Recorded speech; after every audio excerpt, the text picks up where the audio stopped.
Vous avez sans doute suivi le grand oral du président du Faso hier sur les antennes de la RTB.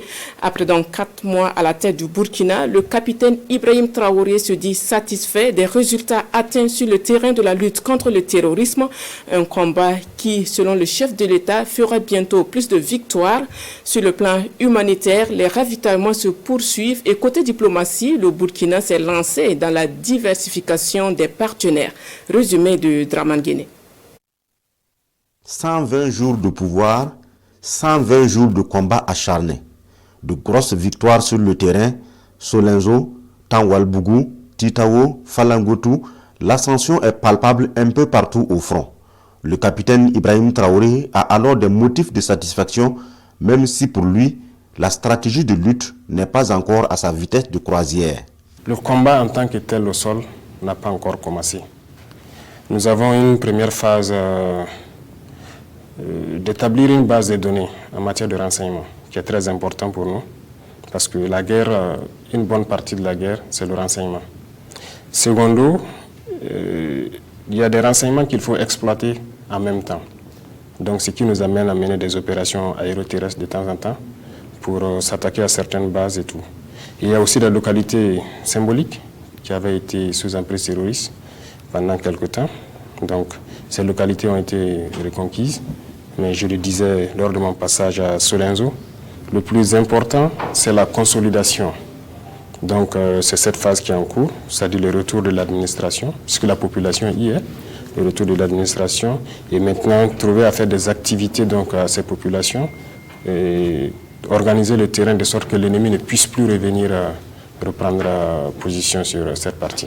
Le rythme de l'offensive engagée depuis novembre accable les terroristes. Ils se rabattent sur la cible molle. Les populations civiles déplorent le président de la transition. C'est malheureux qu'actuellement, je dirais qu'ils sont aux abois et ça fait qu'ils s'attaquent de plus en plus à des civils désarmés parce que ce sont des derniers moments de débat en fait. Mais bon, c'est aussi une manière d'interpeller la population, de bander le moral parce que ça sera dur. Mais ça ne sera pas pour longtemps. La difficulté du terrain, ce sont les manœuvres dans les zones frontalières. Le capitaine Traoré prend l'exemple de la récente attaque de Falanguntu. Un revers pour l'assaillant, mais certains ont eu le temps de prendre le large. Il y a la proximité avec les 3 frontières, qui sont des zones qui forcément, on ne peut pas s'engager dans une poursuite, traverser les frontières sans au préalable pouvoir aviser le partenaire, ce qui peut prendre du temps. C'est un combat qui se déroule très vite. Donc, en poursuivant des traces, les minutes qui suivent, si vous n'avez pas à agir, il n'est pas évident que vous puissiez, après donc, des autorisations, pouvoir retrouver les traces de l'ennemi. Mais je pense que ce sont des choses en cours, il y a des protocoles avec l'armée nigérienne qui doivent nous permettre de pouvoir poursuivre jusque sur le territoire et vice-versa.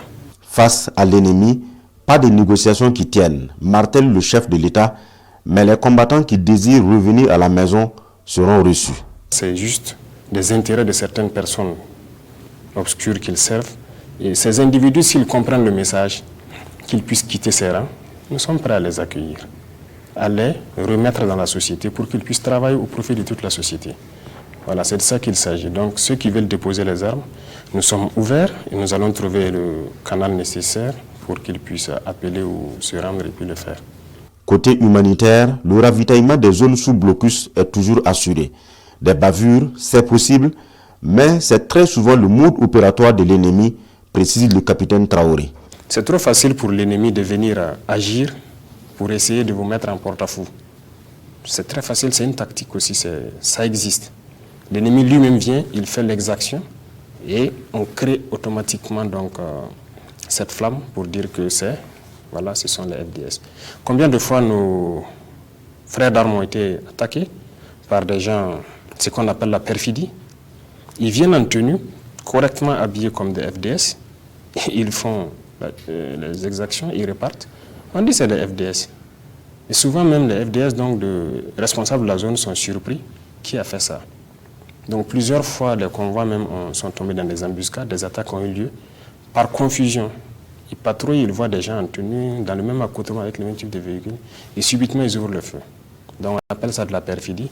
C'est des choses qui existent aussi. Donc il faut que les gens arrivent à faire le distinguo pour ne pas laisser l'ennemi nous mettre en porte-à-faux les uns contre les autres. Sur le volet diplomatique, aucune brouille avec un pays. Mieux, le Burkina est dans une logique de diversification de ses partenaires. Il y a plusieurs missions qui ont été effectuées, d'autres sont à venir pour vraiment scruter d'autres horizons. Et le recrutement des VDP se trouve être contraire aux lois de certains États. Donc, subitement, on se retrouve à nous refuser donc, un certain nombre de choses, notamment les équipements militaires et tout. Alors, si on ne veut pas nous permettre d'acquérir des équipements dans tel pays, on va aller dans d'autres pays. On va l'acquérir. Ce n'est pas la première fois que je le dis. La plupart des chancelleries occidentales sont passées ici. Je les ai dit ça. Et concernant nos rapports avec nos pays voisins, je peux dire que c'est plus ou moins bon. Plus ou moins bon parce que nous espérons plus de coopération, il faut le dire. Surtout sur le volet sécuritaire. Les armées coopèrent bien. Les opérations, beaucoup sont en planification, d'autres se déroulent déjà avec certains pays voisins où on arrive même à traverser, rentrer chez les uns les autres. Sur le terrain, le capitaine Ibrahim Traoré reconnaît le travail des forces de défense et de sécurité et salue l'engagement populaire qui donne du tonus à la lutte.